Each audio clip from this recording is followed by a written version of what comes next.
ग्लानिर्भवति भारत अभ्युत्थानम् अधर्मस्य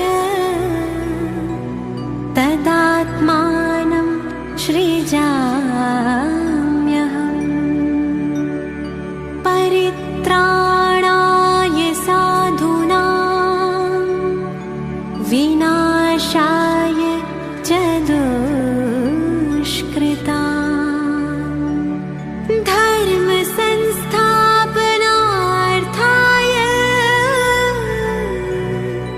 संभवामि संगम युगे।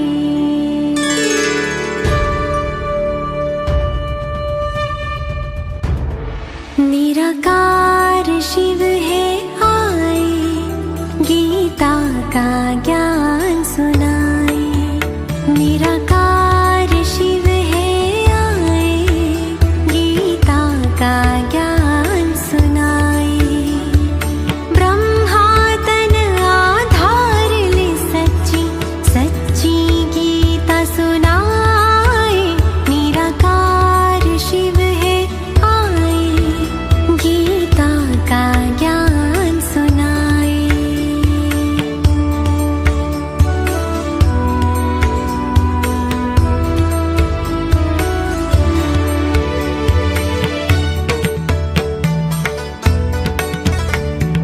भ्रष्टाचार दुराचार मिटाने आए हैं शिव भारत में। भाग्य विधाता स्वयं पधारे, साधारण तन ब्रह्मा में। ब्रह्मा मुख से शिव की वाणी, जो गीता कहलाए। निराकार शिव है आए, गीता का ज्ञान सुनाए। निराकार शिव है आए, गीता का ज्ञान सुनाए। ओम शांति। आप सभी का श्रीमद् भगवद गीता के इस दुआनी सफर पे पुनः स्वागत है। सर्वशास्त्रमणि शिरोमणि श्रीमद् भगवद गीता स्वयं भगवान वाच।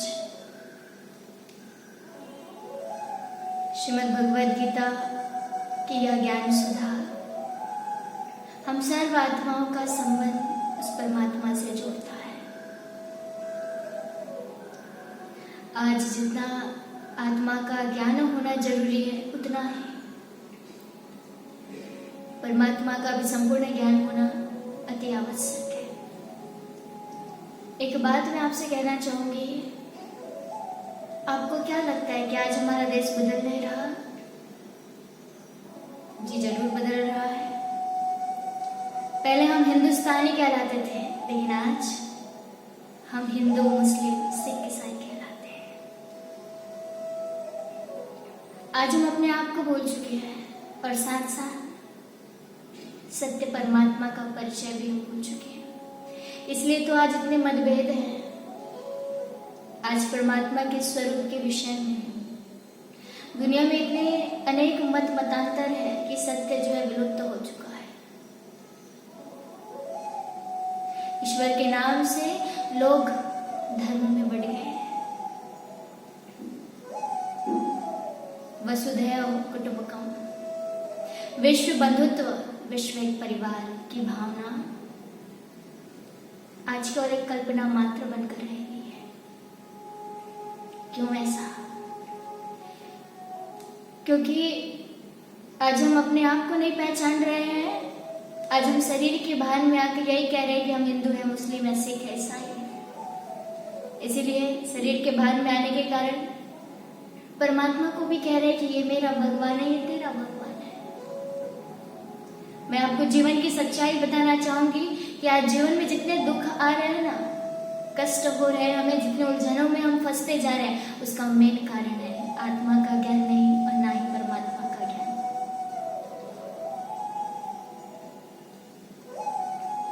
इसीलिए तो लोग जब भी मंदिर मस्जिद में जाते हैं तो कहते हैं मैं ईश्वर के सामने बैठता हूँ,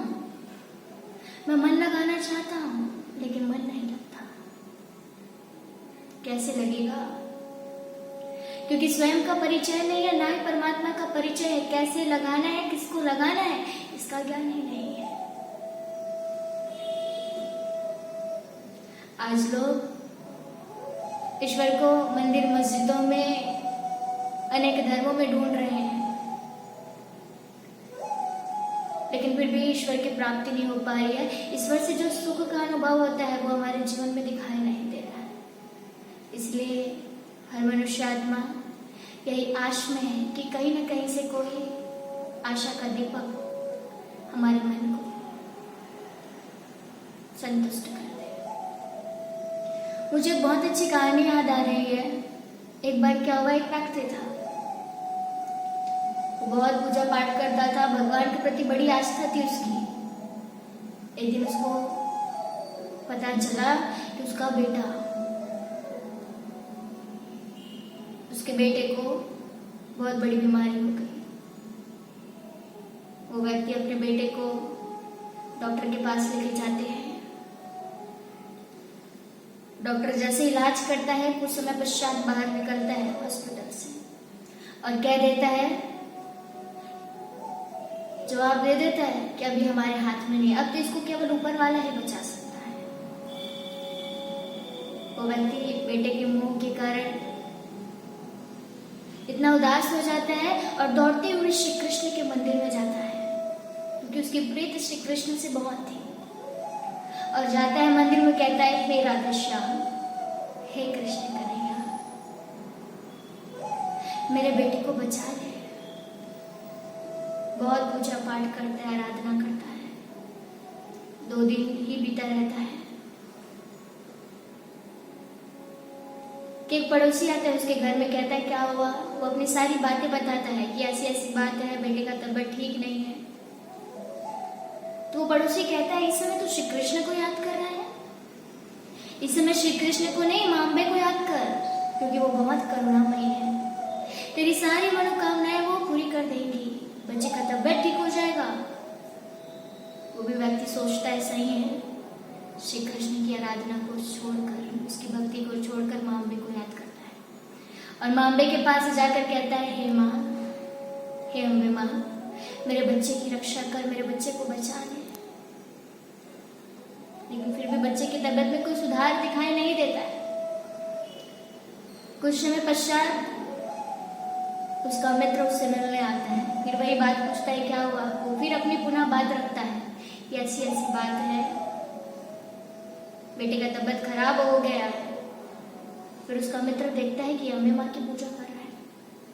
तब वो कहता है, ये तू क्या कर रहा है, इस समय अम्बे माँ की पूजा नहीं, तू विघ्न विनाशक गणेश की पूजा कर, क्योंकि गणेश विघ्नों को विनाश करने वाले हैं। तेरे सारे विघ्न हर जाएंगे, तेरा बेटा ठीक हो जाएगा। वो व्यक्ति पुनः वही कार्य करता है, अम्बे माँ की पूजा भक्ति को छोड़कर श्री गणेश जी की पूजा आराधना करता है। फिर पुनः उसको एक और व्यक्ति मिल जाता है, कहता है, आजकल गायत्री मंत्र के बड़े अद्भुत चमत्कारिक अनुभव है, एक बार गायत्री मंत्र का जाप करके देख, शायद तेरा बेटा ठीक हो जाए। वो भी सोचता है, सही बात है, सुना तो है कि गायत्री मंत्र का बड़ा अद्भुत चमत्कारिक अनुभव होता है।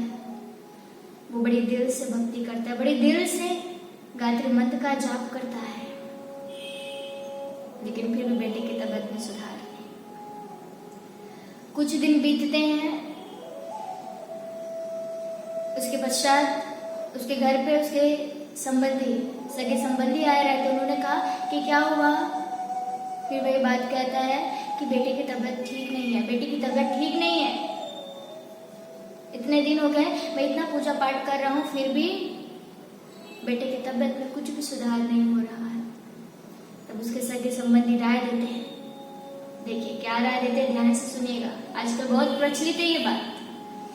कहता है कि एक गांव है और एक गांव में फकीर बाबा बैठता है, वो एक फूंक मारता है, एक भस्म खिलाता है और अनेक प्रकार की बीमारी ठीक हो जाती है।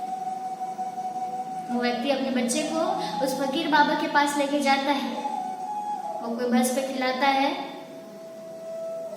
उसके बाद उसको घर में लेके बच्चे को घर में लेकर आते हैं, कुछ दिन हुए रहते हैं, बच्चा मर जाता है। कहने का भाव देखिए, इतनी भक्ति करने के पश्चात भी वो अपने बच्चे को नहीं बचा सका, उसका बच्चा मर गया। क्यों? शायद उस व्यक्ति को ये नहीं पता था कि कौन से ईश्वर के पास जाने से मुझे क्या प्राप्ति होगी, या ईश्वर के विषय में उसके अंदर अज्ञानता थी, ये भी कारण हो सकता है। आज इसलिए तो मनुष्य अनेक मतांतर में फंसकर ये निर्णय नहीं कर पा रहे हैं क्या सही और क्या गलत है। इसलिए तो कहते हैं जितने मुख उतनी बातें और जितना दिमाग उतने विचार। आज मनुष्य की ये हालत हो गई, भगवान का सत्य परिचय हमारे पास नहीं, इसलिए तो हम भटक रहे हैं। तो चलिए श्रीमद् भगवद गीता, सर्व शास्त्र मणि शिरोमणि श्रीमद् भगवद गीता, एकमात्र अनमोल महावाक्य स्वयं भगवान वाच। भगवान ने इस गीता के माध्यम से अपना परिचय किस प्रकार दिया है, इसको जानने का प्रयास करेंगे। आखिर परमात्मा कौन है, इस गीता ज्ञान के माध्यम से भी जानने का प्रयास करेंगे। लेकिन परमात्मा को जानने से पहले आज हमको स्वयं को जानना बहुत जरूरी है। जब तक हम अपने आप को नहीं पहचानेंगे, अपने स्वरूप को नहीं जानेंगे, तब तक हम परमात्मा के भी स्वरूप को नहीं जान सकते। इसलिए तो भगवान ने अर्जुन को पहले क्या कहा कि अर्जुन, तुम जो दिखाई दे रहे हो ना, वो तुम नहीं हो, और जो तुम हो वो तुम दिखाई नहीं देते हो। अर्थात ये तुम्हारा जो शरीर है जो दिखाई दे रहा है ना अर्जुन, ये तो नाशवान है। तुम एक आत्मा हो, और आत्मा जो है अजर है, अमर है, अविनाशी है, उसका कभी भी नाश नहीं होता है। देखिए हम सब आत्माएं हैं, तो आप ही सोचिए ना कि आत्मा का पिता, हम जब दिखाई नहीं देते तो हमारा पिता भी क्या दिखाई देगा? ये नहीं दे सकता है। जानने की कोशिश करेंगे। आज मनुष्य आत्मा अपने आप को शरीर समझता है, इसीलिए ही जैसा अपने आप को समझता है वैसे ही परमात्मा को भी वो समझ लेता है। तो चलिए श्रीमद् भगवद गीता के ज्ञान में भगवान ने अपने सत्य परिचय को किस प्रकार बताया है, इसको जानने का प्रयास करेंगे। देखिए भगवान ने अर्जुन को 2 बार दिव्य दृष्टि दिया। पहले दिव्य दृष्टि कब दिया? जब अर्जुन विषादग्रस्त हो गया था, तनाव में पड़ गया था, उसको समझ नहीं आ रहा था कि जीवन जो चल रहा है, जीवन में मुझे इतने संघर्ष करने पड़ रहे हैं, आखिर इसका कारण क्या है। तब भगवान ने उसको सही राह दिखाया कि अर्जुन, तुम एक आत्मा हो, तुम शरीर अपने आप को समझते हो, इसलिए तुम्हारे जीवन में इतने दुख अशांति आ रही है, तुम आत्मा हो। तब भगवान ने उसको दिव्य दृष्टि के माध्यम से उसको आत्मा का बोध करवाया कि आत्मा अजर है, अमर है, विनाशी है, और आत्मा का स्वरूप ज्योति बिंदु है, ज्योति के समान है। इसलिए तो आज मनुष्य, आज घर पे भी अगर कोई किसी की मृत्यु हो जाती है तो उसकी याद में क्या जलाते हैं? दिया, ज्योति।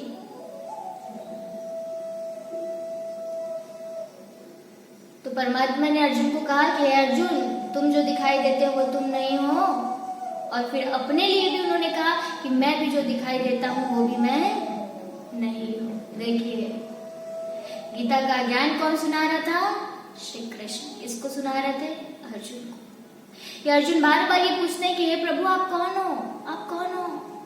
श्री कृष्ण को पूछ रहे, मैं आपको जानना चाहता हूँ, मैं आपको समझना चाहता हूँ, आप कौन हो, आप कौन हो? यही प्रश्न किया है 6वें 7वें अध्याय में। लेकिन थोड़ी सी सोचने वाली बात है, श्री कृष्ण जी भी है और अर्जुन भी सामने है। क्या अर्जुन श्री कृष्ण को नहीं जानता? अवश्य जानता है, क्योंकि अर्जुन श्री कृष्ण के बुआ के लड़के हैं और साथ साथ श्री कृष्ण जो है अर्जुन के मामा के लड़के हैं। तो ये कौन पूछता है कि आप कौन हो, आप कौन हो? वही इंसान ही पूछेगा ना कि जो सामने वाले को नहीं जानता। लेकिन यहाँ पे तो अर्जुन श्री कृष्ण को जान रहे हैं। जब गीता का अध्ययन करो तो बहुत सारे मन में प्रश्न होते हैं, जैसे कि हमने पहले भी समझा कि एक तरीके से भगवान क्या कहते हैं कि अर्जुन, क्रोध करना बुरी बात है, क्रोध अगर करोगे तो नरक में चले जाओगे। फिर एक तरीके से क्या कहा कि अर्जुन उठ खड़ा हो और अपने मन की दुर्बलता को त्याग और युद्ध कर, मार इसे। सोचिए ना, एक गुस्से के बिना हम किसी को मार भी नहीं सकते, तो इतना बड़ा युद्ध हमको करना है, वो भी बिना गुस्से का। कितने मन में प्रश्न उठते हैं, क्या अर्जुन के मन में भी ऐसे प्रश्न नहीं उठे होंगे? अवश्य उठे होंगे। लेकिन इसका जवाब भी वेद व्यास जी ने श्रीमद् भगवद गीता के माध्यम से भगवान ने इसका जवाब भी दिया है। वेद व्यास जी ने जो भी बात लिखी है बिल्कुल सही लिखी है, उन्होंने कोई गलत नहीं लिखा है। लेकिन आज हमने समझने में गलती कर दी, इसलिए आज हम अपने आप को भी शरीर समझते हैं और साथ साथ परमात्मा को भी शरीर के रूप में देखते हैं। आप ही बताइए, जो मनुष्य आत्मा इस शरीर में आया हुआ है उसकी मृत्यु निश्चित है। वो एक शरीर को छोड़ेगा, पूरा दूसरे शरीर को धारण करेगा। शरीर नहीं मरने वाला, आत्मा तो अजर है, अमर है, अविनाशी है। ये तो हमारा बोध हो गया, आत्मा का बोध हो गया। लेकिन चलते हैं परमात्मा के ज्ञान की ओर। परमात्मा ने अपना परिचय किस प्रकार दिया है? देखिए, अर्जुन ने पूछा कि हे प्रभु, आप कौन हो? आप कौन हो? मैं आपको जानना चाहता हूँ, मैं आपको देखना चाहता हूँ। तब भगवान ने क्या कहा? ना तुमाम अशक्यते दृष्टम अनैनम चक्षुषा दिव्यं ददाति ते पश्य योगम ऐश्वर्य। अर्थात हे अर्जुन, तुम मुझे चर्म चक्षु से देख नहीं सकते हो। अगर तुम मुझे देखना चाहते हो, जानना चाहते हो, तो तुम्हें दिव्य दृष्टि के माध्यम से ही मैं दिखाई दूंगा। क्या कहा? चर्म चक्षु, अर्थात 5 तत्व से बना हुआ ये आंख। देखिए, 5 तत्व से बनी हुई चीज जो है विनाशी है, अगर वो बनी हुई है तो बिगड़ेगी भी। 5 तत्व से बना हुआ ये आंख 5 तत्व से बनी हुई ही चीज को देख सकता है, लेकिन 5 तत्व से बनी हुई ये आंखें 5 तत्व से परे आत्मा और परमात्मा को देख नहीं सकता। इसलिए तो अर्जुन भी देख नहीं पा रहे थे, तब भगवान ने उसको दिव्य दृष्टि दिया, तीसरा नेत्र दिया। अब तीसरा नेत्र भगवान ने अर्जुन को दिया, तो आप भी सोच रहे होंगे कि अर्जुन के इस मस्तक के बीच में कोई तीसरा नेत्र खुला होगा? नहीं। तीसरा नेत्र का मतलब ज्ञान का नेत्र, समझ का नेत्र। तो चलिए, जिस प्रकार अर्जुन को भगवान ने दिव्य दृष्टि दिया, उसी प्रकार आज भी हम भी अपनी ये तीसरी आंख अर्थात हमारी ज्ञान की जो बुद्धि, ज्ञान का जो नेत्र है, समझ का जो नेत्र है, उसको भी खोलेंगे और साथ साथ परमात्मा के सत्य परिचय का भी ज्ञान हम प्राप्त करेंगे। देखिए, भगवान जब गीता का ज्ञान सुना रहे थे तो कौन कौन सुन रहा था? एक तरफ अर्जुन थे और दूसरी तरफ संजय को भी दिव्य दृष्टि प्राप्त हुए थे। वो भी भगवान के स्वरूप को देख रहा था और साथ साथ संजय के माध्यम से धृतराष्ट्र। लेकिन उसी संजय ने परमात्मा के दर्शन किए, लेकिन धृतराष्ट्र नहीं कर पाया। क्यों नहीं कर पाया? गीता में लिखा है ये बात। क्या लिखा है? कि जिन मनुष्य आत्माओं का मान मोह नष्ट हो गया है, जिनकी आसक्ति संसार की समस्त चीजों में समाप्त हो गई है, जो अध्यात्म में निरंतर है, उसी आत्मा को ही परमात्मा का ज्ञान हो सकता है। कितनी सुंदर बात कही ना। तो हम भी आज चेक करें कि आज हम भी अपने आप को आत्मा समझ रहे हैं या आज भी हम मोह माया में फंसे हुए हैं। अगर हम मोह माया में अभी तक फंसे हुए हैं, संसार की चीजों में हमारी आसक्ति अभी तक है, तो हम परमात्मा को प्राप्त नहीं कर सकते। तब भगवान ने अर्जुन को दिव्य दृष्टि देते हुए कहा कि अर्जुन, मेरे इस स्वरूप को ना हजारों लोगों में से कोई विरला ही होगा जो मुझे पहचान पाएगा, मेरे स्वरूप को पहचान पाएगा। तो देखिए, हम अपने आप को क्या समझते हैं? शरीर। और शरीर के हिसाब से अगर गीता का भगवान अगर हम देखें तो कौन किसको मानते हैं? श्री कृष्ण। लेकिन जिसने आत्मिक स्वरूप में स्थित होकर इस गीता ज्ञान का अच्छे से मनन चिंतन करके पढ़ा होगा, समझा होगा, तो ये नहीं कहेगा कि गीता का भगवान श्री कृष्ण है। चलिए देखते हैं कि भगवान ने अपना परिचय किस प्रकार दिया है। तब अर्जुन को दिव्य दृष्टि दिया गया।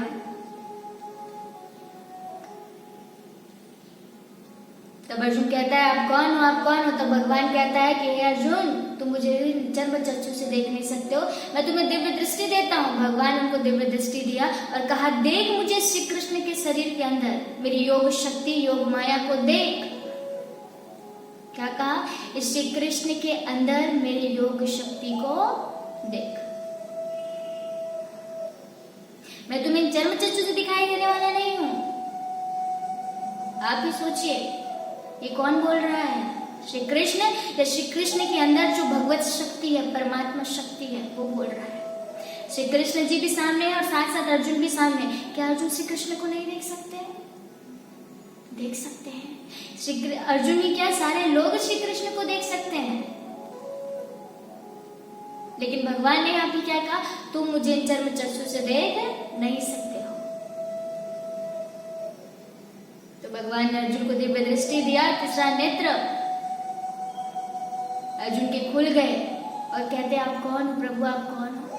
तब भगवान कहता है अर्जुन, इस संसार में मुझे 4 प्रकार के लोग भजते हैं। तो बोले कौन कौन? तो बोले आर्थ हो, अर्थात जो संकट के समय संकट के निवारण के लिए मेरे पास आते हैं और कहते प्रभु मेरे संकट को दूर करो ना। ऐसे लोग जो मुझे याद करते हैं, जो स्वार्थी हैं, जब जब दुख आता है तब तब मेरे पास आते हैं और कहते हैं कि भगवान मेरे संकट को दूर करो, लेकिन फिर भी मैं उनकी सारी मनोकामना पूरी करता हूँ। फिर कहा दूसरा अर्थार्थी, अर्थात जो संसार की प्राप्ति के लिए, धन की प्राप्ति के लिए मेरे पास आते हैं। कोई भी वस्तु चाहिए रहेगा, कुछ प्राप्ति चाहिए रहेगा, तो मेरे पास आते कहते प्रभु ये काम कर दो ना, ये प्राप्त करवा दो ना, मैं आपको 101 रुपया 101 नारियल में चढ़ाऊंगा। ऐसे शर्त रखते हैं।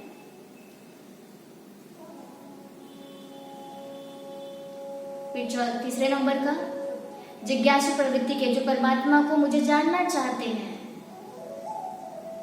और चौथे में ज्ञानी, अर्थात ज्ञानी अर्थात जो मुझे जानते हैं, पहचानते हैं, मेरे स्वरूप को जानकर पहचान कर मुझे याद करते हैं। तब अर्जुन पूछते हैं आपको चारों में सबसे ज्यादा कौन पसंद? तो भगवान कहते हैं मुझे ज्ञानी लोग बेहद पसंद है। क्यों पसंद है? क्योंकि वो मुझे यथार्थ स्वरूप को जानते हैं और मेरे यथार्थ स्वरूप को जानकर पहचान कर मुझे याद करते हैं। संकट में याद करने वाला भी ठीक है, उदार है, उदार ठीक है। जो संसार में पदार्थों की प्राप्ति के लिए भी मेरे पास आते हैं ना, उसको भी मैं उसकी भिक्षा मैं पूरी कर देता हूँ, वो भी ठीक है। और जो जिज्ञासु वाले आते हैं वो भी ठीक है, लेकिन सबसे ज्यादा मुझे अति प्रिय है ज्ञानी जन, अर्थात जो मुझे जानकर पहचान कर मेरे स्वरूप को जानकर मुझे याद करते हैं। तो अर्जुन कहता है क्या स्वरूप है आपका, यही तो जानना चाहते हैं। तो भगवान कहते हैं कवि पुराणम अनुशासितारम अनोन अनियाशम अनुस्मृता सर्वस्व धारतम अचित्त रूपम आदित्य वर्णम तम समरसता। अर्थात मैं सूक्ष्म से सूक्ष्म, अणु से भी सूक्ष्म हूँ, मैं ज्ञान का सागर हूँ, मैं सूर्य के प्रकाश के समान हूँ, मैं जन्म हूँ, मैं भोक्ता हूँ, मैं शरीरी हूँ। देखिए भगवान क्या कह रहे हैं, क्या कहा, मैं अणु से भी सूक्ष्म हूँ। फिर भगवान कहते हैं लेकिन अर्जुन, लेकिन मेरे इस स्वरूप को कोई विरला ही होगा, हजारों में से कोई विरला ही है जो मुझे पहचान सकता है, और जो मुझे पहचानने का प्रयास भी करता है ना, उसमें से भी कोई विरला है जो मुझे पहचान पाता है। जिसका मान मोह नष्ट हो गया हो, जो संसार की सारी चीजों में जिसकी आसक्ति समाप्त हो गई है और जो परमात्मा को प्राप्त करने में निरंतर है, उन्हीं आत्माओं को ही मैं दिखाई देता हूँ। कब? दिव्य दृष्टि के माध्यम से, अर्थात आत्मा के ज्ञान से ही परमात्मा दिखाई देता है। इतनी सुंदर बात कही भगवान ने। तब पुनः भगवान के सामने अर्जुन कहता है कि मैं आपको जानना चाहता हूँ, मैं आपके स्वरूप को देखना चाहता हूँ। अभी अभी आपने बताया कि मैं सूक्ष्म से भी सूक्ष्म हूँ, मैं प्रकाश के स्वरूप में हूँ, लेकिन फिर भी मैं आपको देखना चाहता हूँ, जानना चाहता हूँ। तो भगवान कहते हैं ना तुमाम शक्य से दृष्टम अनैना सचक्षुषा दिव्यं ददाति ते चक्षु पश्ये योगम ऐश्वर्या। अर्थात मैं तुम्हें चक्षु से नहीं दिखाई दूंगा अर्जुन, तुम्हें मैं दिव्य नेत्र देता हूं। तब भगवान जो है अर्जुन को अपना वास्तविक स्वरूप दिखाते हैं। अब देखिए यहाँ पे वास्तविक स्वरूप जब भगवान दिखा रहे थे तो कौन कौन देख रहा था? एक तरफ संजय, और संजय के माध्यम से धृतराष्ट्र। जैसे ही भगवान अपना वास्तविक स्वरूप दिखाते हैं तो संजय चिल्लाने लगता है, डर जाता है और कहता है आप कौन हो, आप कौन हो, आप कौन हो, मैं आपको जानना चाहता हूं। तो धृतराष्ट्र कहते हैं संजय क्या हुआ, इतना क्यों चिल्ला रहे हो? तो संजय कहता है मैंने अभी अभी परमात्मा के वास्तविक स्वरूप को देखा। तो धृतराष्ट्र कहता है मेरी भी बड़ी इच्छा है कि मैं भी परमात्मा को देखना चाहता हूं। तो संजय क्या कहते हैं सुनिए, क्या कहा संजय ने कि महाराज आपकी तो दोनों आंखें अभी है ही नहीं, और साथ साथ आपका जो तीसरा नेत्र है, जो ज्ञान का नेत्र है, वो भी बंद है, तो भगवान के दर्शन आपको होने वाले नहीं है। अब आ जाइए इधर श्री कृष्ण और अर्जुन की तरफ। जब अर्जुन देखता है भगवान का ये स्वरूप, हजारों तेजों में प्रकाश का स्वरूप, तब अर्जुन कहता है हे प्रभु आप कौन हो? मैं आपको जानना चाहता हूं, मैं आपको पहचानना चाहता हूं। तब भगवान ने क्या कहा, ध्यान से सुनिए। कालेस्मि लोकक्षयकृत प्रविद्धो लोकान समाहतः ये प्रविता। अर्थात मैं कालों का काल, मैं महाकाल हूं अर्जुन।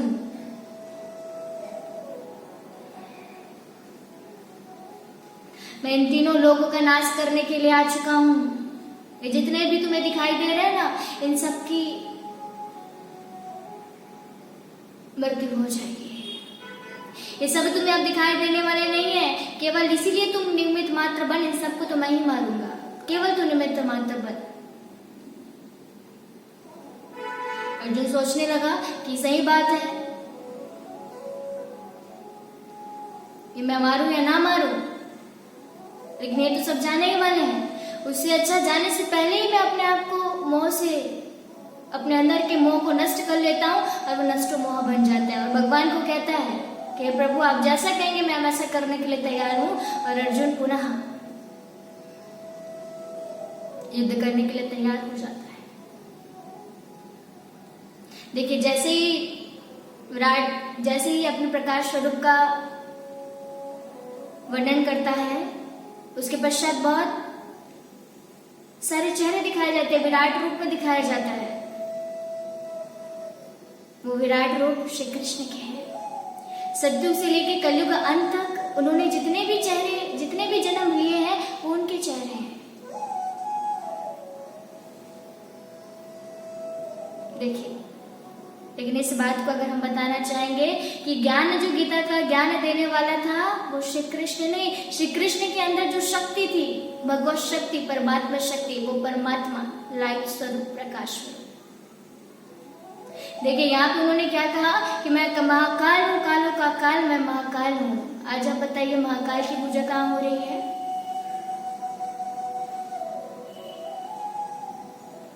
उज्जैन में। और उज्जैन में महाकाल को किस रूप में दिखाया गया है?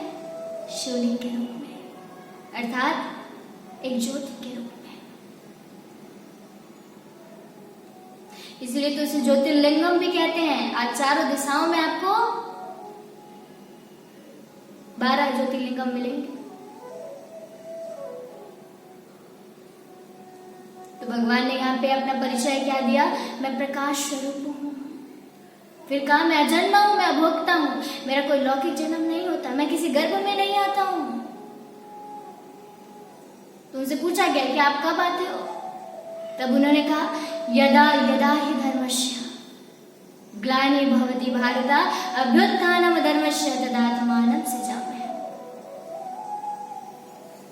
जब जब धर्म की ग्लानि होती है, अधर्म की वृद्धि होती है, तब तब मैं आता हूं इन सब साधु संतों का उद्धार करने के लिए।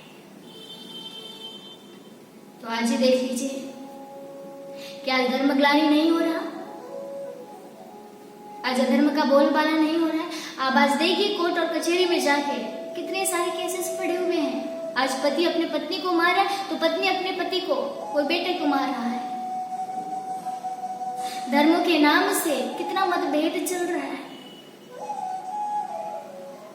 तो क्या परमात्मा नहीं रहेंगे? भगवान ने कहा कि जब जब धर्म की ग्लानि होगी तब तब मैं आऊंगा। यही वो समय है जब धर्म की अति ग्लानि हो रही है। जब जब होए धर्म की हानि ग्लानि, बाढ़े अधर असुर अभिमानी, तब तब धरे प्रभु मनुज शरीरा हरे कृपाना सर्वशक्ति। तब तब भगवान आते हैं और सर्व मनुष्य आत्माओं को इस असुरी दुनिया से निकालने के। तब भगवान को पूछा कि आप कहाँ के रहने वाले हो? तब उन्होंने क्या कहा? मैं वहां का रहने वाला हूं जहां पे सूर्य तो क्या अग्नि भी प्रवेश नहीं कर सकती। वो मेरा परम धाम है जो 5 तत्वों से पार, शांति धाम, परम धाम, निर्वाण धाम, ब्रह्मलोक है। तो क्या कहा परमात्मा ने? अपना स्वरूप बताया कि मैं ज्योति सा स्वरूप हूं, और साथ साथ क्या बताया?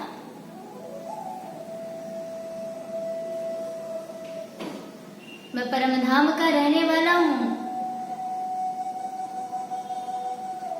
अब बताइए, श्रीमद् भगवत गीता के अनुसार से भगवान ने अपना सत्य परिचय क्या दिया? मैं ज्योतियों का भी ज्योति हूं। ज्योति है तमसा ज्योति, मैं सब ज्योतियों का आत्मा, ज्योति स्वरूप। तमसा ज्योति, मैं सर्व ज्योतियों का भी ज्योति, परम ज्योति, परमात्मा हूं। सर्व मनुष्य आत्माओं का पिता परमात्मा हूं।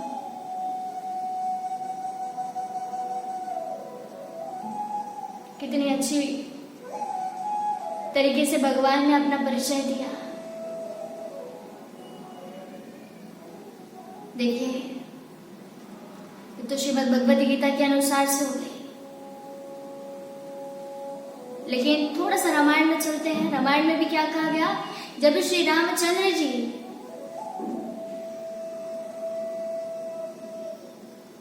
रावण से युद्ध करने जा रहे थे, तब उन्होंने रामेश्वर में जाते जाते क्या किया?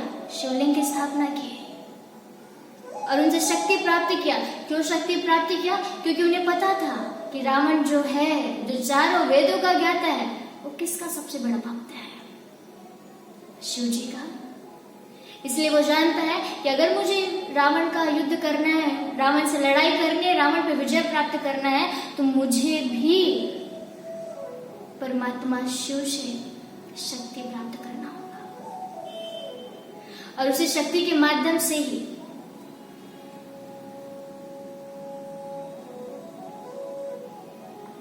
मैं रावण पे विजय प्राप्त कर सकता हूं। देखिए, यहां पे रामायण में भी क्या कहा? एक राम घट घट में बैठा, दूजा राम दशरथ का बेटा, तीजा राम जगत पसारा, और चौथा राम जगत से न्यारा। पहला राम कौन है? आज संसार में जितनी आत्माएं दिख रही है ना, वो राम है। आत्मा राम, जो सर्व गुणों में संपन्न थी, लेकिन आज अपने आप को शरीर समझने की वजह से रावण बन चुका है। दूजा राम दशरथ का बेटा। देखिए, वाल्मीकि जी ने जो रामायण लिखा है, रचना की है, उसमें कभी भी वहां पे भगवान राम करके नहीं, राजपुत्र राम के नाम से कहा गया है। और तीजा राम आज आपको बहुत मिल जाएंगे, राम श्याम घनश्याम। और तीजा राम क्या कहा?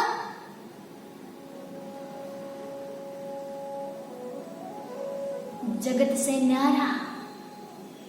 तो आप बताइए, रावण भी किसकी पूजा करता था? शिवलिंग की। आपको बहुत सुंदर कहानी एक बार बताती हूँ। क्या हुआ,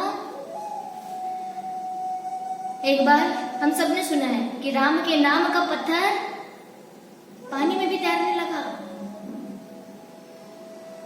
सब कहने लगे कि राम के नाम का पत्थर तो समुद्र में तैर रहा है।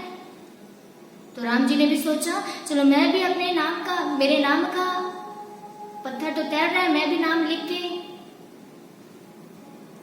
इस समुद्र में डालता हूं, क्या पता ये भी तैरने लग जाए।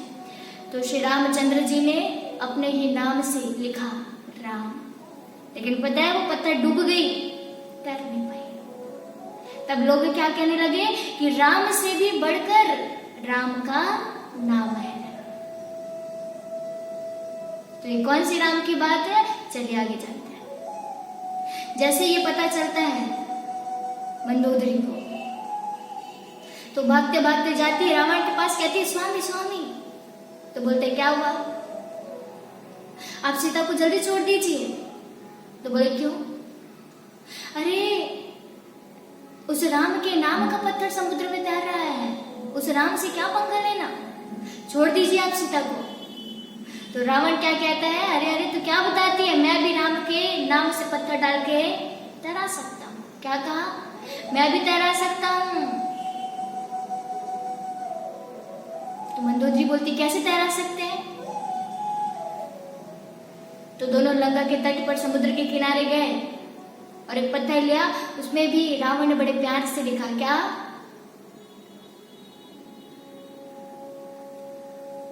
राम। और कहने लगा, अब पत्थर तुझे राम की कसम, मेरे राम की कसम, तुझे तैरना पड़ेगा। और जैसे ही पत्थर को समुद्र में डाला, वो पत्थर तैरने लगा। सोचो, रावण के द्वारा गया पत्थर तैरने लगा, वो भी क्या? राम के नाम का। तो मंदोदरी कहती है कि स्वामी, आज आपने जो राम का नाम लिया है ना, कितने प्यार से नाम लिया है। हम जब राम का नाम लेते हैं, विभीषण राम का नाम लेते हैं, तो आप गुस्सा करते हो उनके लिए, असभ्यता पूर्वक राम के लिए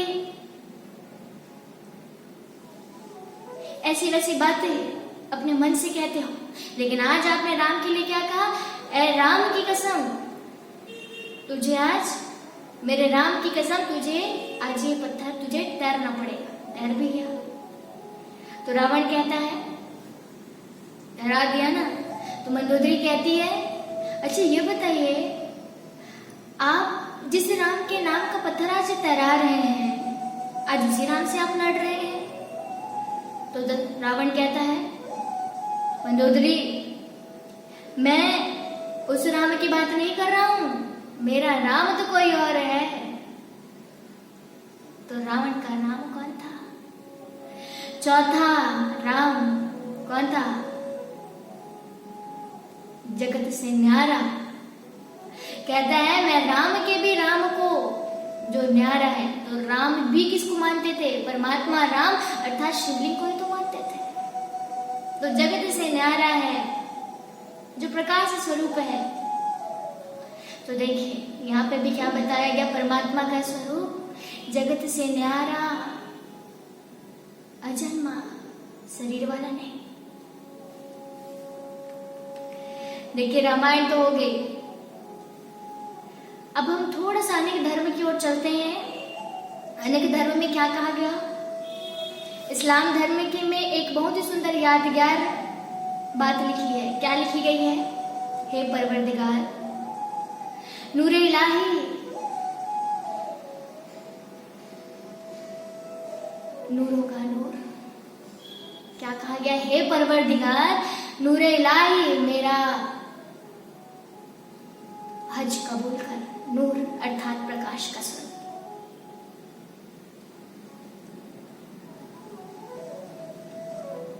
प्रकाश का स्वरूप दिखाया गया। देखिए ये प्रकाश का स्वरूप यही ना कि श्रीमद् भगवद गीता में भी भगवान ने अपना परिचय क्या बताया? मैं हजारों सूर्यों से तेज, मैं प्रकाश का स्वरूप हूं। ये भी प्रकाश, इस्लाम में भी क्या कह रहे हैं? मैं प्रकाश का स्वरूप। अब चलिए देखते हैं कृष्ण में क्या कहा। God is light. परमात्मा जो है प्रकाश का स्वरूप है। फिर पुनः गुरु नानक जी क्या कहते हैं? ओमकार निराकार सतनाम करता पुरुष। उन्होंने भी क्या कहा? परमात्मा जो है निराकार है।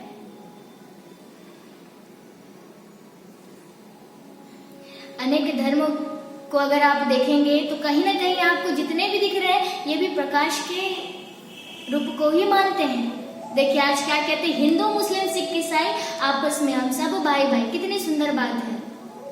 लेकिन आज ये भाई भाई दिख रहे हैं? नहीं दिख रहा है। क्यों नहीं दिख रहा है? क्योंकि आज हम अपने आप को शरीर समझ रहे हैं और परमात्मा के वास्तविक स्वरूप को आज हम भूल गए हैं।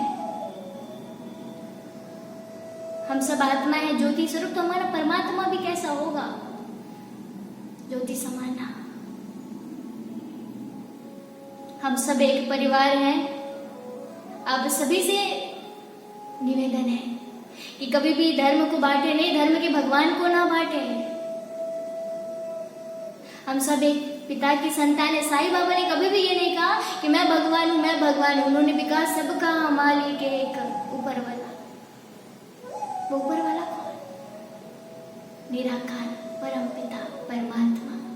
जैसे हिंदू धर्म में ज्योतिर्लिंग हम शिव के नाम से, तो कोई अल्लाह, कोई गॉड कहता है, कोई नूर इलाही कहता है। नाम अलग हो गए। देखिए आप भी एक है, लेकिन आपके जो संबंधी, कोई आपको चाचा कहेगा, मामा कहेगा, कोई भाई कहेगा, अनेक नामों से आपको बुलाएंगे, अनेक संबंधों से। उसी प्रकार परमात्मा एक है और हम सब उसी परमात्मा की एक संतान है। आज जरूरत है, आज हम हिंदुस्तानी कहलाते थे, लेकिन आज हम हिंदू मुस्लिम सिख ईसाई कहलाते हैं। क्यों? क्योंकि हम अपने आप को शरीर समझने लग गए और शरीर समझ के परमात्मा को भी शरीर समझा और बांट दिया धर्मों में। आप ही बताइए, जब एक माता पिता अपने बच्चे को पाल पोस कर बड़ा करती है, लेकिन वही बच्चा जब बड़ा होता है तो कहने लगता है कि माँ 6 महीने तो इधर रहना, 6 महीने उधर रहना, क्या बीतती होगी। तो आज हमने भी तो यही कह दिया है परमात्मा को। परमात्मा एक है, निराकार, सर्वोच्च सत्ता। परमात्मा वो है जो सर्वधर्म मान्य है। इसे सर्वधर्म की आत्माएं माने। ये नहीं कि हिंदू का भगवान अलग तो मुसलमान का भगवान अलग, नहीं। एक पिता विश्व परिवार। आप ही सोचिए ना, इतना बड़ा शब्द कहा गया, हिंदू मुस्लिम सिख ईसाई, आपस में हम सब भाई भाई। इसमें अगर सोचने की अगर हम कोशिश करेंगे ना, बहुत बड़ा भाव है। हिंदू मुस्लिम सिख ईसाई में भाई भी है तो बहन भी है। होना क्या चाहिए था? भाई और बहन। लेकिन क्या कहा गया? भाई भाई। किस रूप से? आत्मिक रूप से। क्योंकि हम सब आत्माएं हैं। जब हम इस शरीर में आते तो किसी को स्त्री का मिल जाता है तो किसी को पुरुष का मिल जाता है, लेकिन ये हमारा वास्तविक परिचय नहीं। हमारा वास्तविक परिचय तो हम आत्मा है, ज्योति सा स्वरूप। और हमारा पिता भी कैसा होगा? एक ज्योति सा स्वरूप जो सर्वशक्तिमान है, सर्व गुणों में अनंत है। तो चलिए हम भी ये भेदभाव की भावना को छोड़कर पुनः अपनी भारत भूमि को स्वर्ग बनाने का प्रयास करते हैं। भगवान देख रहा है कि मेरे बच्चे, गीता में क्या कहा? हिंसक युद्ध की बात नहीं, अहिंसक युद्ध की बात है। कहा अर्जुन उठ खड़ा हो, युद्ध कर और इन सब असुरों का तू नाश कर। आप ही सोचिए, क्या भगवान किसी मनुष्य को मारने की शिक्षा देगा? क्या कहा उसमें? अगर तुम इसको मारता है तुझे स्वर्ग की प्राप्ति होगी। किसी को मारने से स्वर्ग की प्राप्ति होती है क्या? अगर इधर हम किसी को मार दें तो हम कहाँ जाएंगे? जेल में। लेकिन उधर तो क्या मिल रहा था? स्वर्ग। तो भगवान ने किस उद्देश्य से कहा होगा ये बात?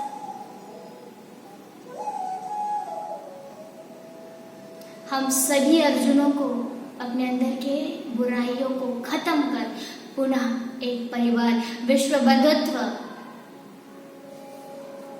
की ये भावना लेके आनी है। तभी आज जितने मतांतर चल रहे हैं ना, हिंदू मुस्लिम सिख ईसाई, ये सारे खत्म हो जाएंगे। हम सब आत्मा है और उसे एक पिता परमात्मा निराकार, जिसे अलग धर्मों में अलग अलग नाम से जाना जाता है। कोई शिव कहता है तो कोई गॉड कहता है तो कोई अल्लाह कहता है, कोई सिद्धपति, अनेक नामों से उनको कहा गया। लेकिन वास्तविकता तो यही है, परमात्मा एक है और हम सब उस परमात्मा के संतान हैं। तो चलिए उस परमात्मा के साथ अपने दिल के तार को जोड़ते हैं ये शिकायत है ना लोगों की कि जब भी ईश्वर के सामने बैठते हैं तो मन नहीं लगता। क्यों नहीं मन लगता? क्योंकि हमें स्वयं का परिचय नहीं और साथ साथ परमात्मा का भी परिचय नहीं है। आज हम जितने सारे देवी देवता देख रहे हैं वो कोई और नहीं, हम ही हैं। आज दुर्गा की पूजा करते हैं तो क्या कहते हैं? दुर्गा भगवान है, देवी है। ये सारे देवी देवता है। दुर्गा भी किसकी रूप है? शिव शक्तियां। जब असुरों की बढ़ोतरी हो गई इधर, तब भगवान शिव ने क्या किया? अपने शिव शक्तियों का अवतरण यहाँ पे करवाया। तो चलिए हम सब मनुष्य आत्माएं आज एक हो जाते हैं और उस परमात्मा को दिल से याद करते हैं। अपना कनेक्शन हम आत्मा उस परमात्मा के साथ जोड़ते हैं, बहुत ही भावना के साथ। देखिए भगवान जो है भावनाओं का भूखा है। भगवान को कुछ नहीं चाहिए, केवल भावनाएं चाहिए। इसलिए तो भगवान कहते हैं आज मेरे बच्चों को मेरा वास्तविक परिचय नहीं है, फिर भी मैं सबकी मनोकामनाओं को पूरी कर देता हूँ। तो चलिए हम भी अपनी भावनाएं रखें और भगवान को भावना से याद करते हैं, उनसे अपना मन लगाते हैं। ध्यान मुद्रा में बैठकर हम मेडिटेशन करेंगे।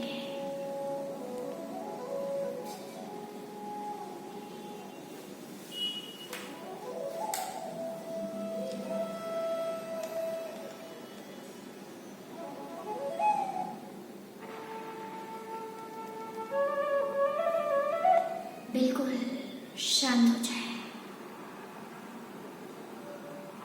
आज हम उस परम पिता परमात्मा से मिलन मनाने जा रहे हैं। अपने आप को संसार की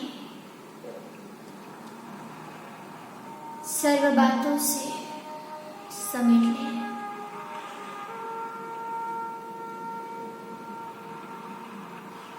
और अपने मन की ओर देखें। अपने मन में ये विचार करें कि कहीं मेरी बुद्धि इधर उधर भटक तो नहीं रही है।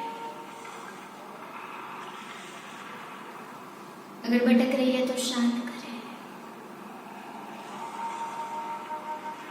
क्योंकि अभी अभी भगवान ने मुझे अपने सत्य स्वरूप का परिचय करवा दिया कि मैं कौन हूं। मैं एक आत्मा हूं। देखिए मस्तक के बीच में चमकता हुआ एक प्रकाश पूरे विश्वास के साथ अपने अंतर मन से अपने आप को देखिए। मैं आत्मा शांत स्वरूप। चलिए हम अपने पिता परमात्मा से मिलने अपने घर परम धाम की ओर चलते हैं। मैं आत्मा इस 5 तत्व से बनी हुई है, शरीर से निकल चुकी है। अपने आप को पॉइंट ऑफ लाइट के रूप में देखें।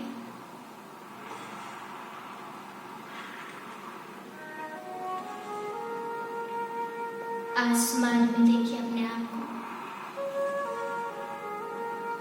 उनसे भी पार लाल प्रकाश की दुनिया, जहाँ स्वयं हमारा पिता रहता है। देखिए ज्योति स्वरूप स्वयं भगवान निराकार परमात्मा, जिसे कोई शिव कहता है, कोई अल्लाह कहता है, कोई गॉड कहता है। अपने आप को देखिए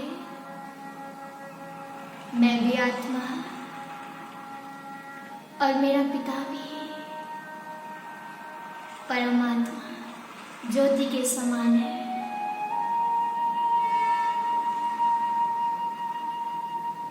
फील करें उनसे अनंत गुण निकलकर मेरे अंदर आ रही है।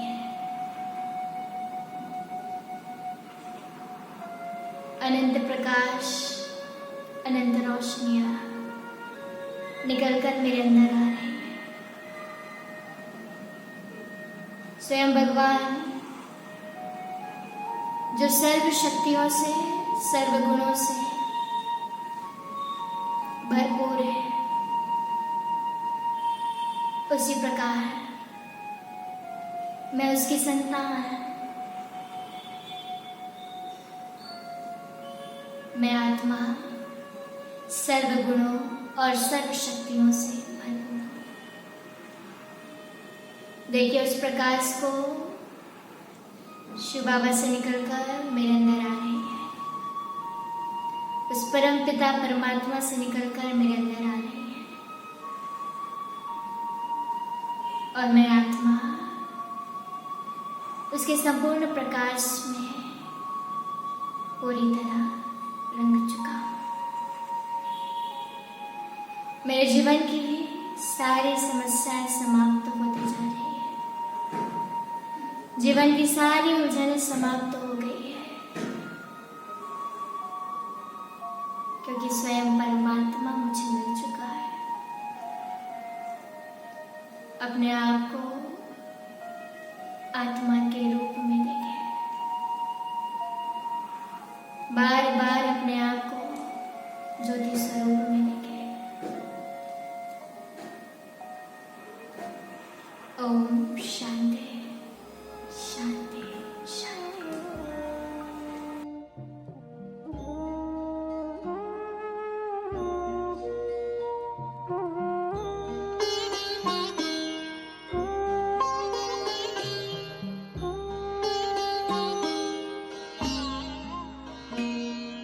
ज्योति बिंदु परमात्मा से है मेरी आत्मा, अब चल कर ले मिलन। परमानंद का अनुभव कर, ओ परमानंद का अनुभव कर, तू धन्य बना जीवन। ज्योति बिंदु परमात्मा से है मेरी आत्मा, अब चल कर ले मिलन। अब चल कर ले मिलन, अब चल कर ले मिलन।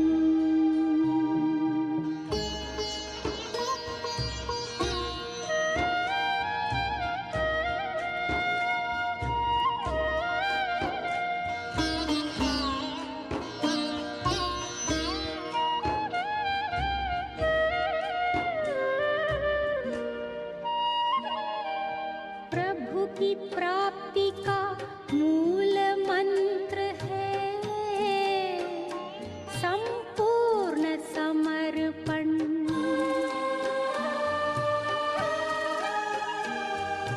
है आत्मा चल प्रभु को सौंप दे,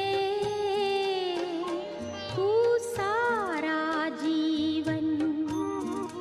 ओ देख प्रभु तेरे निकट विराजे, ओ देख प्रभु तेरे निकट विराजे, कर ले अभिवादन। ज्योति बिंदु